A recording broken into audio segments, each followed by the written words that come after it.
घर घर पाठशाला कार्यक्रम में आप सभी का एक बार फिर से स्वागत है। जैसा कि आप जानते ही हैं, हम चर्चा कर रहे हैं 1857 ईस्वी के विद्रोह की, जिसे भारत का प्रथम स्वतंत्रता संग्राम भी कहा जाता है। इसी खंड में बच्चों आज हम चर्चा करेंगे विद्रोह कहाँ से शुरू हुआ, क्योंकि जैसा आप पढ़ चुके हैं अभी तक कि ये सैनिक विद्रोह के रूप में शुरू हुआ था, जिसमें बाद में आम जनता भी सम्मिलित होती चली गई। तो कहाँ कहाँ केंद्र रहे इसके, आज इस बारे में हम चर्चा करेंगे। साथ ही क्या क्या घटनाएं घटित हुई इस दौरान। तो ये आप इसमें एक मानचित्र देख रहे हैं। इसमें वे सभी केंद्र हैं मुख्य मुख्य जहाँ पर विद्रोह की शुरुआत हुई, और पूरे वेग के साथ विद्रोह जहाँ अंग्रेज़ों के खिलाफ हुआ, और बाद में इस विद्रोह में आम जनता ने भी भाग लिया। लेकिन दुर्भाग्य से भारतीय इसमें सफल नहीं हो पाए। अंग्रेज़ों का शासन भारत पर से ख़त्म नहीं हो पाया, लेकिन फिर भी पूरा भारत एक एकता के सूत्र में बंधा। और आने वाले टाइम में आप जैसा जानते ही हैं, 1947 में विदेशी शक्तियों को भारत से बाहर कर दिया गया। तो चलिए शुरुआत करते हैं बैरकपुर से। तो पिछले खंड में हमने इस बारे में चर्चा की थी कि चर्बी वाले कारतूस थे जो विद्रोह का कारण बने, जिसके बाद ये विद्रोह फैलता ही चला गया। और शुरुआत इसकी हुई थी बैरकपुर छावनी में, ये कलकत्ता के अंदर है। और उस दिन दिनांक थी 29 मार्च 1857, और इसका नेतृत्व किया मंगल पांडे ने। हुआ क्या, इस दिन अंग्रेज़ों ने, जो अंग्रेज़ अधिकारी थे, सैनिक अधिकारी, उन्होंने वही चर्बी वाले कारतूस उपयोग करने के लिए सैनिकों को कहा। तो मंगल पांडे नामक जो सैनिक थे, इन्होंने ऐसा करने से मना कर दिया। और उन्होंने ये भी कहा कि अपने जो साथी सैनिक थे कि भाई आप भी ऐसा मत कीजिए। तो जब अंग्रेज़ों ने विवश किया तो मंगल पांडे ने गोली मार के उनको यमलोक पहुंचा दिया। एक दूसरे अंग्रेज़ सैनिक ने मंगल पांडे को गिरफ्तार करने की कोशिश की, तो उसे भी उन्होंने गोली मार दी। अब उनकी रिवॉल्वर में एक ही गोली बची थी, और वो अंग्रेज़ों के हाथ जीवित नहीं आना चाहते थे। तो वो तीसरी गोली उन्होंने खुद को मार ली। लेकिन दुर्भाग्य से वे केवल जख्मी हुए और उन्हें बंदी बना लिया गया, और एक मुकदमा चलाकर 8 अप्रैल 1857 को उन्हें फांसी पर लटका दिया गया। इसलिए मंगल पांडे को इस विद्रोह का प्रथम शहीद कहा जाता है। और ये शहीदी उनकी व्यर्थ नहीं गई। सैनिक अंग्रेज़ों के व्यवहार से, उनके कार्यकलापों से विद्रोह करने को मजबूर हुए। इसके बाद अप्रैल महीने में ही 1857 ईस्वी में ही मेरठ छावनी के अंदर एक घटना घटी, और जिसके बाद इस विद्रोह ने प्रचंड रूप ले लिया और देखते ही देखते पूरे देश में फैल गया। तो घटना ये थी कि एक घुड़सवार सेना के 90 सैनिक थे, तो उनको यही चर्बी वाले कारतूस इनका प्रयोग करने के लिए कहा गया।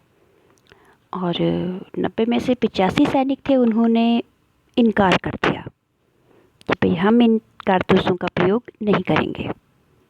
अब इन सबको गिरफ्तार कर लिया गया, मुकदमा चलाया गया, और कठोर कारावास 8 से 10 साल के बीच की सज़ा दी गई, और बहुत ज़्यादा अपमानित किया गया। और जिस दिन उन्हें फांसी दी जानी थी, तो उससे पहले कि बाकी सैनिकों को भी दिखाया जाए, अंग्रेज़ सैनिकों की ऐसी सोच थी कि वे विद्रोह करने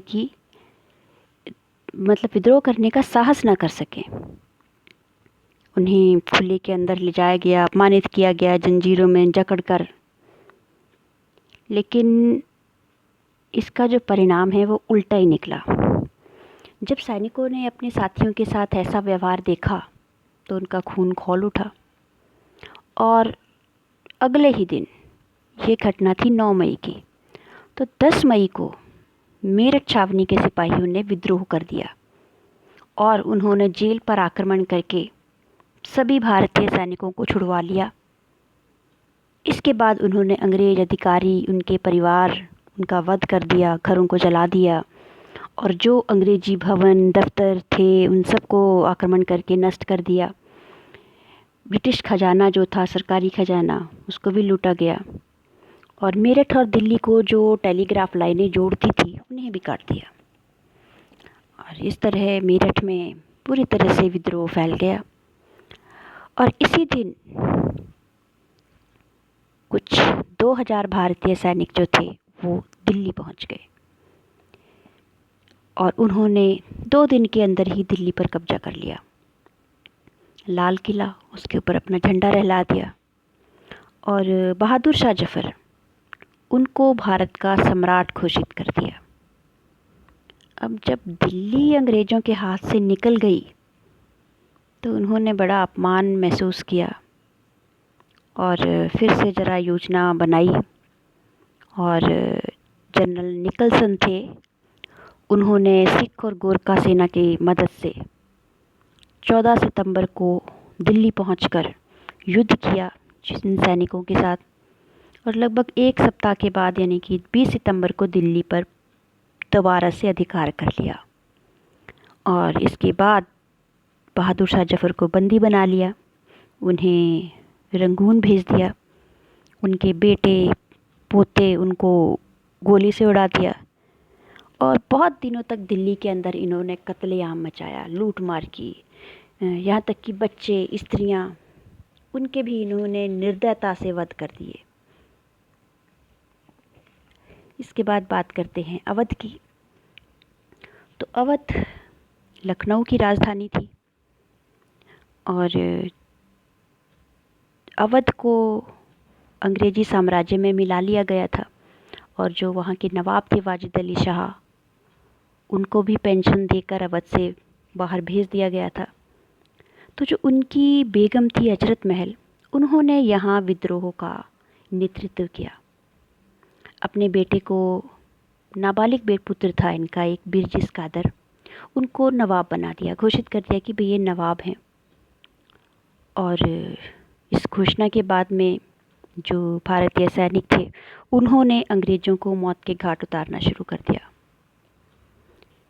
बहुत युद्ध चलता रहा और अंत में फिर जनरल नील, हैवलॉक, इनको लखनऊ भेजा गया, लेकिन ये भी विद्रोहियों का मुकाबला करते हुए मारे गए।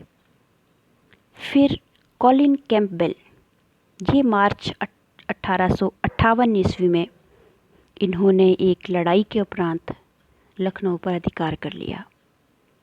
अब यहाँ बहुत से जो भारतीय सैनिक थे उनको गिरफ्तार कर लिया गया, मृत्युदंड दे दिया गया और बेगम हजरत महल वो नेपाल चली गई, उन्होंने वहाँ नेपाल में शरण ली। इसके बाद हम बात करें कानपुर की। कानपुर में भी ऐसा ही हुआ। नाना साहिब, जिनको कि लैप्स का सिद्धांत लागू करके इस रियासत को भी इन्होंने अंग्रेज़ी साम्राज्य में मिला लिया था अंग्रेज़ों ने, तो नाना साहिब, इन्होंने अपने सेनापति थे इनके तांत्या तोपे, तो उनकी मदद से कानपुर पर जून 1857 में अधिकार कर लिया और ख़ुद को पेशवा घोषित कर दिया। लेकिन यहाँ भी कुछ ही दिनों के बाद यानी कि जुलाई में ही एक जनरल हैवलॉक, उन्होंने नाना साहिब के साथ युद्ध लड़कर दोबारा से कानपुर पर कब्जा कर लिया और नाना साहिब को कानपुर छोड़कर जाना पड़ा। वो नेपाल चले गए और जो उनके सेनापति तांत्या तोपे थे वो झांसी की रानी के साथ जाकर मिल गए और युद्ध जारी रखा उन्होंने। बनारस की बात करें तो बनारस में भी इस विद्रोह की अग्नि पूरे प्रचंड वेग से फैली, लेकिन यहाँ जनरल नील, इनको सौंपा गया था कार्यभार। तो आते ही इन्होंने क्या किया कि जो विद्रोही थे उन पर बहुत अत्याचार करने शुरू कर दिए। न सिर्फ विद्रोही बल्कि आम लोग भी, मतलब जिनका कोई इस हिंसा के अंदर कोई भी योगदान नहीं था या वो शामिल नहीं थे, जिसमें पुरुष, स्त्रियां, बच्चे, हत्या कर दी उनकी, उनकी लाशें पेड़ों के साथ लटका दी। मतलब हर तरह की पाशविकता जनरल नील ने बरती और इतने अमानवीय अत्याचार किए भारतीयों पर कि उन्हें दूसरा चंगेज़ खान भी कहा जाता है भारत का। इलाहाबाद की बात करें तो इलाहाबाद में भी जून 1857 में ही विद्रोह शुरू हुआ और विद्रोहियों ने अंग्रेज़ों को मौत के घाट उतार दिया। लेकिन यहाँ भी जनरल नील ने स्थिति संभाली अंग्रेज़ों की तरफ से और बहुत जल्द ही इलाहाबाद पर अधिकार कर लिया। और यहाँ भी बनारस की तरह विद्रोहियों मतलब आम लोगों पर, सैनिक विद्रोहियों पर बहुत से अत्याचार किए गए। अब चलते हैं मध्य भारत की तरफ। तो आपने नाम सुना होगा रानी लक्ष्मीबाई, झांसी की रानी। तो यहाँ जो है विद्रोहियों का नेतृत्व किया था रानी लक्ष्मीबाई ने, और इनका जो राज्य था झांसी, तो लैप्स का सिद्धांत लगाकर इसको भी डलहौजी ने अपने साम्राज्य में मिला लिया था। लेकिन रानी ने बहुत वीरता के साथ अंग्रेज़ों का सामना किया और अपने किले को बचाया। और जो इनके दत्तक पुत्र थे दामोदर राव, उनको पीठ पे बांधकर युद्ध लड़ती रही और युद्ध लड़ते हुए अंग्रेज़ों के साथ कालपी तक जा पहुँची। और यहीं दातिया तोपे भी रानी से आ मिले और इन्होंने ग्वालियर पर अधिकार कर लिया। लेकिन यहाँ कुछ घटनाएं इस प्रकार की हुई कि रानी को फिर अंग्रेज़ों के साथ युद्ध लड़ना पड़ा और 17 जून 1858 को वीर गति को प्राप्त हुई झांसी की रानी।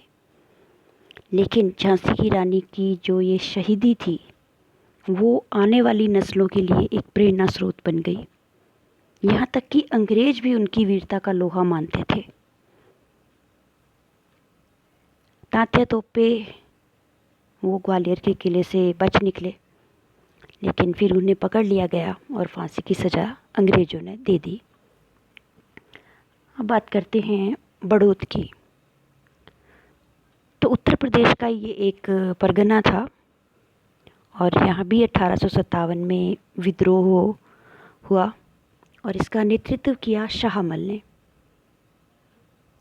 यहाँ लोग बड़े खुशहाल थे, बड़ी ज़मीन उपजाऊ थी, लेकिन जो ब्रिटिश भू राजस्व व्यवस्था थी उसकी वजह से जो किसान हैं वो अपनी ज़मीनें खोते जा रहे थे और शाह आलम इस चीज़ को सहन नहीं कर रहे थे। तो उन्होंने विद्रोह करने का निर्णय लिया। बड़ी संख्या में ग्रामीण उनके साथ इकट्ठे हो गए और उन्होंने जो ये अंग्रेजी भवन थे, पुल थे, सड़कें थी, इनको नष्ट कर दिया। कुछ टाइम के लिए सबको लगा कि फिरंगी राज या फिर ब्रिटिश राज ख़त्म हो गया, लेकिन जुलाई 1857 में ही एक युद्ध में अंग्रेज़ों ने शाह आलम की हत्या कर दी। इसके साथ साथ फैजाबाद में 1857 की जो विद्रोह का नेतृत्व है वो किया था मौलवी अहमदुल्ला शाह ने, और उन्होंने अंग्रेज़ों के विरुद्ध जिहाद की घोषणा की। जिहाद मतलब धार्मिक युद्ध। और उन्होंने लोगों को ब्रिटिश शासन के खिलाफ़ एकजुट होने की अपील करी और लोगों को लगता था कि भाई इन्हें कोई हरा नहीं सकता, इनके पास जादुई शक्तियाँ हैं। तो बड़ी संख्या में लोग इनके अधीन एकत्रित हो गए और इन्हें डंका शाह कहा जाता था। शुरू में इन्होंने अंग्रेज़ों के प्रति जीत भी हासिल की, लेकिन अंततः ब्रिटिश सेना से ये पराजित हो गए और इन्हें जेल में डाल दिया गया। बिहार की बात करें तो वहाँ के एक जमींदार थे राजा कुंवर सिंह। उन्होंने इस विद्रोह का नेतृत्व किया और उस समय उनकी आयु लगभग 80 वर्ष के आसपास थी। फिर भी साहस की कोई कमी नहीं थी। कई स्थानों पर इन्होंने अंग्रेज़ सेनाओं को हराया, लेकिन अंततः एक भयानक लड़ाई के अंदर ये घायल हो गए और अप्रैल 1858 ईस्वी में ये इस संसार से चल बसे। तो इस प्रकार हमने आज कुछ केंद्रों की चर्चा की जहाँ पर ये विद्रोह हुआ था। अगले खंड में हम अवध पर चर्चा करेंगे। अवध किस प्रकार विद्रोह का मुख्य केंद्र बना, क्या घटनाएं थी, क्या कारण थे कि अवध को अंग्रेजी साम्राज्य अपने में मिलाना चाहता था। Have a good day.